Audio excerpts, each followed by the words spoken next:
This is just a meme I made this morning that represents the whole of my talk. The whole of my talk. How much of English is English? Well, here goes. English, my dear friends, is a thief, and that is putting it lightly. Writer James Nicol once wrote this following epigram about the English language. English doesn't just borrow from other languages, it follows other languages down dark alleys, knocks them over, and goes to their pocket for loose grammar. Well, this might seem a bit cruel or a bit unfair. It is based on the truth.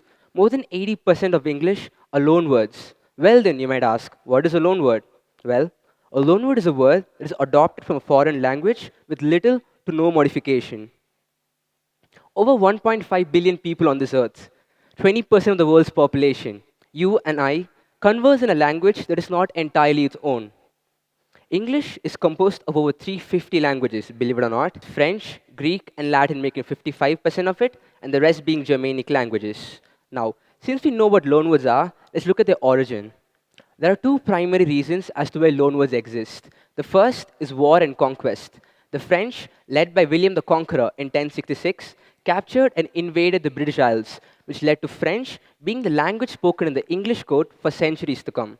Fast forward to the 16th century, Britain started conquering country after country in a merciless conquest to bring all lands under one rule, theirs. This was inadvertently another source of loanwords, as they incorporated words from the local languages into their own so as to make the locals feel at ease to also establish a common mode of communication. The second reason is blending of different cultures. Janet Holmes, in her book Introduction to Sociolinguistics, says a person may borrow words from another language when they want to express an opinion or desire an object for which there is no clear, obvious word in the language they speak.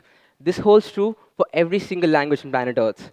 Another thing that happens is when one word is so popular in one language, the rest of them end up using it too.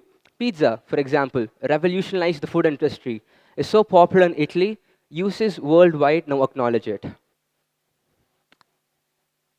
The most popular of words are everyday words, and loan words are all around us. You and I use them without even knowing we're using them. Ketchup, for example, is a Chinese word, ketchup, meaning sour sauce. Shampoo is a Sanskrit word, champo, meaning to knead or soothe. Rendezvous, buffet are French. Macho is Spanish. And kindergarten, where we spend years of our childhood playing, running about, is a German word meaning children's garden. Now, you got to keep in mind that English wasn't always the way it is right now. When loanwords are introduced into English, two major things happen. The first being a phonetic change. The words did sound a bit foreign and weird at first, but over the ages, it reshaped phonologically as to make more sense and sound more natural. The second change is a semantic shift. This is a typical example of a semantic shift in which the increase in scope of one word is paralleled with the reduction in scope of the other. Now, you got to listen to me carefully.